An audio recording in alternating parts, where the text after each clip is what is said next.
కర్రున్నొందే బర్రె, బలమున్నొందే రాజ్యం, నీతి న్యాయం చట్టం అనేటి పుస్తకాల్లో చదువుకుంటానికి తప్ప దేనికి పనికిరావు.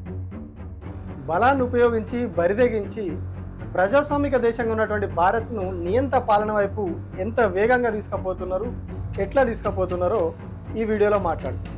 నమస్తే, నేను Prabhakar Venavanka. Welcome to PV news. ఇప్పటివరకు ఎవరైనా మన ఛానల్ని సబ్స్క్రైబ్ చేయనట్లయితే వెంటనే సబ్స్క్రైబ్ చేయండి.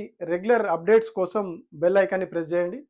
అట్లనే వీడియో చూసిన తర్వాత మీ అభిప్రాయాన్ని తప్పకుండా కామెంట్ రూపంలో తెలియజేయండి. వీడియోలోని అంశం మీకు నచ్చిందా లేదా, లేకపోతే అందులో ఇంకేమైనా కొత్త అంశాలు మీ దృష్టికి వచ్చినా కూడా వాటిని కామెంట్ రూపంలో తెలియజేస్తే ఇంకొక వీడియో చేయడం కానీ, దీనికి ఇంకా ఎక్స్టెండ్ చేయడం కానీ చేసే అవకాశం ఉంటుంది. ఒకవేళ వీడియో నచ్చితే అట్లాగే మీ దోస్తులకు కూడా షేర్ చేయండి. ఇక నియంత పాలన వైపు అడుగుల గురించి మాట్లాడుకుందాం. కేంద్ర ప్రభుత్వం 2 రోజుల కిందట లోక్సభలో ఒక బిల్లు ప్రవేశపెట్టింది. అదే 130వ రాజ్యాంగ సవరణ బిల్లు. దీన్ని రాజ్యాంగ సవరణ బిల్లు అనే కంటే కూడా నియంత పాలనకు గేట్లెత్తే బిల్లు అని అంటే బాగుంటుంది కావచ్చు.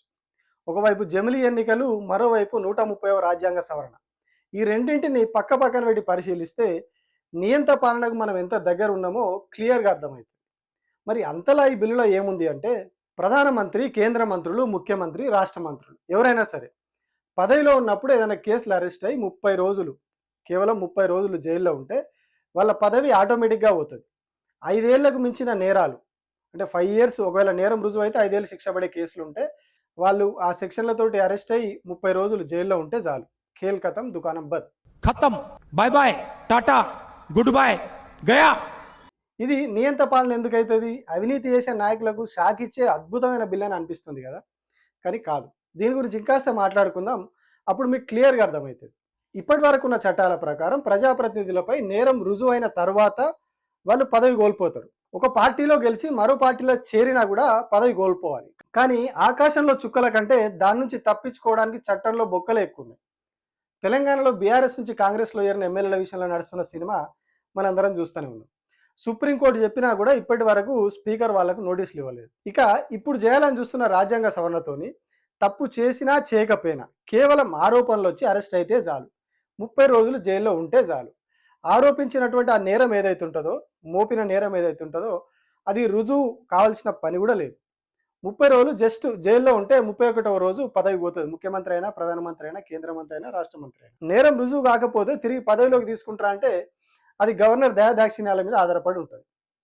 ఢిల్లీలో కూర్చున్న వాళ్ళ దయాదాక్షిణ్యాల మీద గవర్నర్లు పనిచేస్తారు కాబట్టి వాళ్ళు ఎందుకు ఒప్పుకుంటారు? మరి ఇలాంటి చట్టాన్ని ఎందుకు తెస్తున్నారు అంటే, గత 11 ఏళ్లుగా మనం వివిధ రాష్ట్రాల్లో చూసినటువంటి పరిస్థితులను ఇప్పుడు చట్టబద్ధంగా చేయడానికి ఇది గేట్ పాస్ అన్నట్టు. ఎట్లనైతే జార్ఖండ్లో హేమంత్ సోరెన్ అరెస్ట్ చేసి అదే పార్టీలోని ముఖ్య నేతను లాగేసుకొని ప్రభుత్వాన్ని కూల్చాలని చూసినరో, ఇటు ఢిల్లీలో కేజ్రీవాల్ని అరెస్ట్ చేసి ఆప్ను కుప్పగూల్చి అసెంబ్లీ ఎన్నికల్లో ఎట్లా దెబ్బ కొట్టిర్రో, మహారాష్ట్రలో ఎట్లా శివసేన ఎన్సీపీని జీల్చిర్రో, ఇప్పుడు దానినే చట్టబద్ధంగా చేయబోతున్నారు అన్నట్టు. దేశవ్యాప్తంగా ఎక్కడ ఏ రాష్ట్రంలో అయినా ఇతర పార్టీలు, మరీ ముఖ్యంగా ప్రాంతీయ పార్టీలు అధికారంలో ఉంటే ఈ చట్టం ద్వారా ఈజీగా కుప్పగూల్చేయచ్చు. ఈడీ, సిబిఐ, ఐటీ అసంటి వాటిని ఉసిగొల్పుతారు. ఏదో ఒక కేసు పెట్టాలి, జైల్లో పెట్టాలి, సర్కారును కూల్చాలి, లేకపోతే ఒక ఎమ్మెల్యేని అరెస్ట్ చేసి మిగిలిన వాళ్ళని భయపెట్టి తమ వైపు తిప్పుకోవాలి. ఎన్ఫోర్స్మెంట్ డైరెక్టరేట్ అదే ఈడీ ఎంత పద్ధతిగా పనిచేస్తున్నదో కొద్ది రోజుల క్రితం సుప్రీంకోర్టు చెప్పింది. కేసులు పెడతా పోతా ఉన్నారు కానీ అవి రుజువు చేయలేకపోతున్నారని చెప్పి సుప్రీంకోర్టు సీరియస్ అయింది. వేల కొద్ది కేసులు పెడుతున్నారు, వాటికి సాక్ష్యాలను కోర్టుకు సమర్పిస్తలేరని చెప్పి లెఫ్ట్ అండ్ రైట్ ఇచ్చింది. జరంత చక్కగా పనిచేయరని దవడ మీదకి ఒక్కటి ఇచ్చినంత పనిచేసింది. 2014 నుంచి 2024 వరకు 5892 ఈడీ కేసులు పెట్టింది. ఏవి? PMLA, prevention of money laundering act కింద 5892 కేసులు పెడితే ఇందులో 1398 కేసులు మాత్రమే కోర్టుల దాకా పోయినాయి. 8 కేసుల్లో 15 మంది మీద మాత్రమే నేరం రుజువైంది. అంటే 0.13% మాత్రమే కన్విక్షన్ వచ్చింది. ఈ లెక్కన 77% కేసులు అసలు కోర్టుల దాకా పోలేదు. ఎందుకు పోలేదంటే వాటికి ఆధారాలు లేవు, ఎట్లాంటి సాక్ష్యాలు కూడా లేవు. ఈడీ ఎట్లాగూ కేంద్రం చేతిలో తోలుబొమ్మ కాబట్టి వాళ్ళు ఉసుకో అంటే వీళ్ళు అరెస్ట్ చేస్తారు. కోర్టులకు ఏవేవో ముచ్చట్లు చెప్తారు, దొంగ కథలు చెప్పి బెయిల్ రాకుండా అడ్డుకుంటారు. ఈ తిప్పలు భరించలేక కాషాయం కప్పుకున్నటువంటి లీడర్లు చాలామంది ఉన్నారు.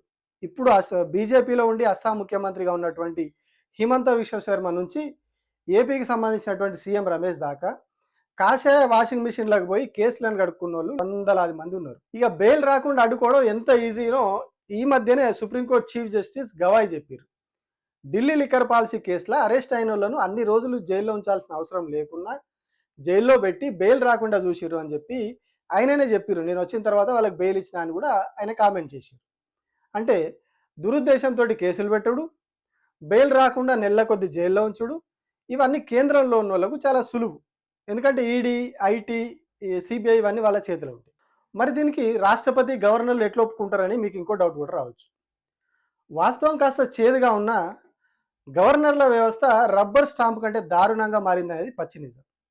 ఢిల్లీలో ఉన్న వాళ్ళు చెప్పినట్టు ఆడే తోలుబొమ్మలు ఈ గవర్నర్లు. దగ్గు అంటే దగ్గుతారు, తుమ్ముమంటే తుమ్ముతారు. 2019లో మహారాష్ట్రలో బల నిరూపణ కాకముందే పొద్దున ఎర్లీ మార్నింగ్ 5:30కి సీఎం తోటి ప్రమాణ స్వీకారం చేయించారు.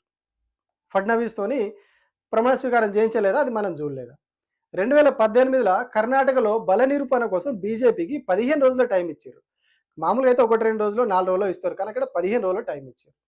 ఇక తెలంగాణలో మొన్నటిదాకా గవర్నర్గా ఉన్నటువంటి తమిళిసై ఢిల్లీ ఆశీస్సులతోటి ఇక్కడ సర్కారుకు సమాంతరంగా ఆమె ఇంకొక సర్కారు నడపలేదా? పక్కనే ఉన్నటువంటి తమిళనాడులో ప్రస్తుతం అక్కడి గవర్నర్ సర్కార్ని ఎన్ని ముప్ప తిప్పలు పెడుతున్నది, సుప్రీంకోర్టు ఆయనకి ఎన్నిసార్లు చివాట్లు పెట్టిందో కూడా మనం చూడలేదా? అనొద్దు కానీ ఈ చట్టం లేనప్పుడే గవర్నర్లు ఎంత చిల్లర చేస్తున్నారో మనం చూస్తున్నాం. అదే ఈ చట్టం తయారైతే వాళ్ళ చేతికి పవర్ ఇస్తే అది ఎట్లుంటుందో మన ఊహకు అందదు. అందుకే ఈ చట్టం కేవలం ప్రాంతీయ పార్టీల ప్రభుత్వాలను కూల్చడానికి, అందులోని వారిని తమ పార్టీలోకి లాగుకోవడానికి తప్ప మంచి ఉద్దేశంతో మాత్రం తీసుకొచ్చింది కాదు. నిజంగానే కేంద్ర ప్రభుత్వానికి చిత్తశుద్ధి ఉంటే, అవినీతి పరుల మీద, అక్రమంగా పార్టీలు మారుతున్న వాళ్ళ మీద చర్యలు తీసుకోవాలనే ఉద్దేశం ఉంటే ఫిరాయింపుల నిరోధక చట్టాన్ని బలోపేతం చేయాలి. 130వ రాజ్యాంగ సవరణతో పాటే యాంటీ డిఫెక్షన్ చట్టానికి కూడా సవరణలు చేయాలి. రాజ్యాంగంలోని 10వ షెడ్యూల్లో మార్పులు చేయాలి. ఒక పార్టీలో గెలిచి ఇంకొక పార్టీలో చేరిన మరుక్షణమే పదవి పోయేటట్టు చట్టం రూపొందించాలి. అప్పుడు మాత్రమే కేంద్రానికి ఎట్లాంటి దుర్బుద్ధి లేదు, మంచి ఉద్దేశంతో, అవినీతి పరులను శిక్షించే ఉద్దేశంతో ఈ చట్టం చేసిరని ఒప్పుకోవాల్సి వస్తుంది. లేకపోతే ఖచ్చితంగా ఇది ప్రాంతీయ పార్టీల ప్రభుత్వాలను కూల్చే బిల్లు మాత్రమే. ప్రజాస్వామ్యబద్ధంగా ఎన్నికైన ప్రభుత్వాలను కూల్చడానికి ప్రాంతీయ పార్టీలు అనే పేరు వినబడకుండా చేసేందుకు తయారు చేస్తున్నటువంటి ఒక కాలకూట విషయం ఈ రాజ్యాంగ సవరణ 130 తప్ప మరొకటి కాదు. Thank you.